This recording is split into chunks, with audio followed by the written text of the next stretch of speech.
Hello everyone, it's Queen B Line back to you with another video.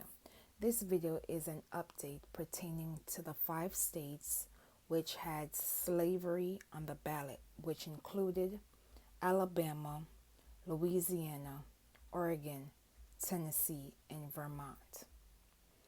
As we are well aware, the midterm elections were held on November 8th, 2022. The midterm elections is still ongoing as ballots are still being counted. So I will do another update on the final results. As it pertains to these 5 states, Louisiana was the only state that wanted to keep slavery in its state constitution. Activists pointed out that the vote was marred in confusion and misinformation. It should be noted that Louisiana is number 1 in the U.S. as it pertains to incarceration. Compared to the founding NATO countries, Louisiana, the state, beats the overall rate of the United States. You heard me right. The state of Louisiana incarceration rate ranks number 1 above the overall United States, followed by the UK, Portugal, and Canada. Now you will watch this news clip by ABC News, and I will be back with more commentary. Oregon, Tennessee, and Vermont will soon decide on closing loopholes in their states' constitutions that led to a rise in forced labor by people convicted of certain crimes.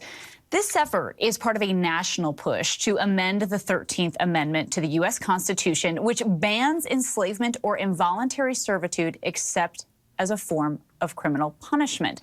Now, that exception has long permitted what some consider the exploitation of labor by convicted felons. 19 states have language allowing this, and in the past, Colorado, Nebraska, and Utah had similar initiatives, so now it's forbidden there.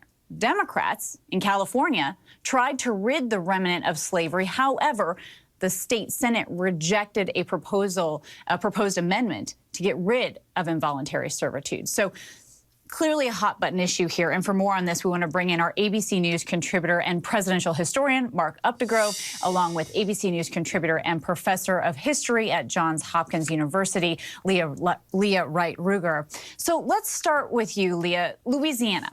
It has the nation's highest incarceration rate, yet one of the legislative sponsors of this amendment actually is saying the language is so confusing that they're asking voters to not support it.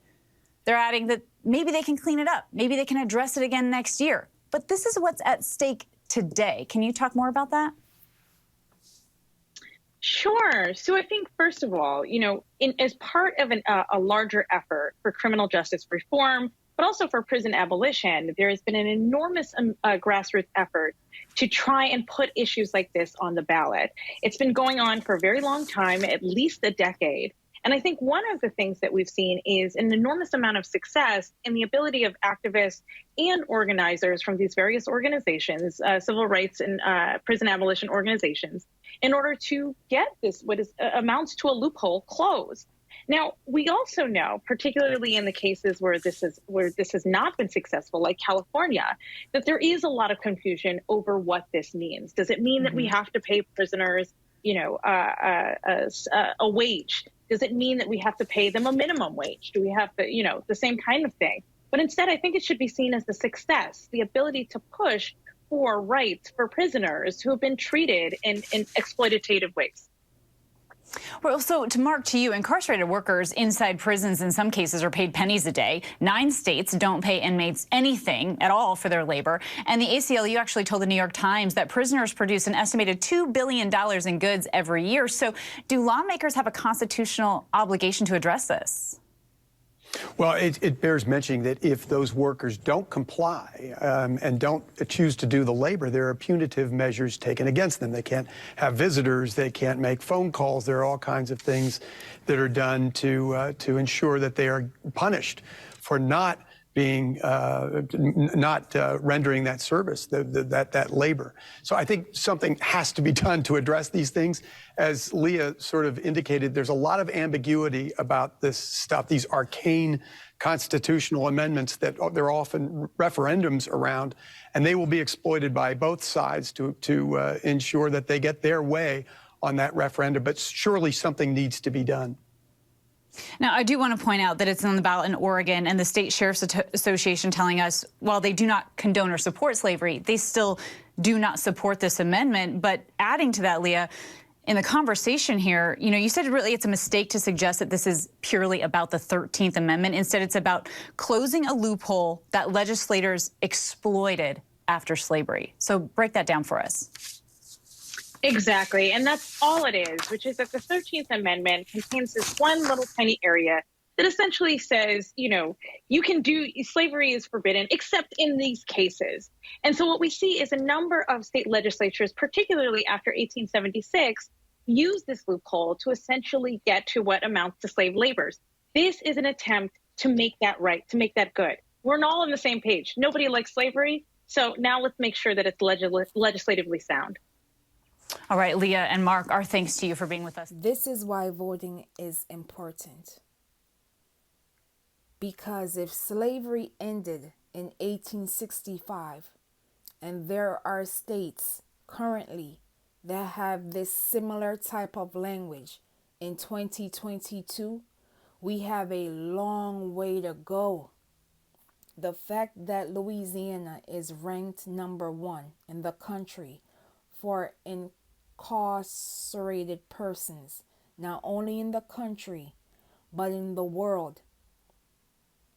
Louisiana has a lot to lose if its residents had voted to remove slavery from its state constitution. Persons, it is our responsibility to remain engaged not only in this election cycle, but every election cycle. That means our local, state, and federal elections. Because the minute we are not engaged, persons within our legislative branch will make decisions for us that can harm us in the long run. And if anyone tells you that voting is not important, please remind them that literally slavery was on the ballot to be removed in 2022.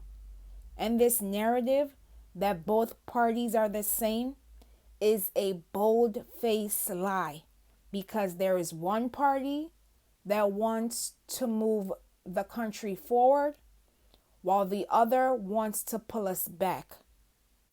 And if you don't vote, you can't complain, because elections have consequences. Elections matter.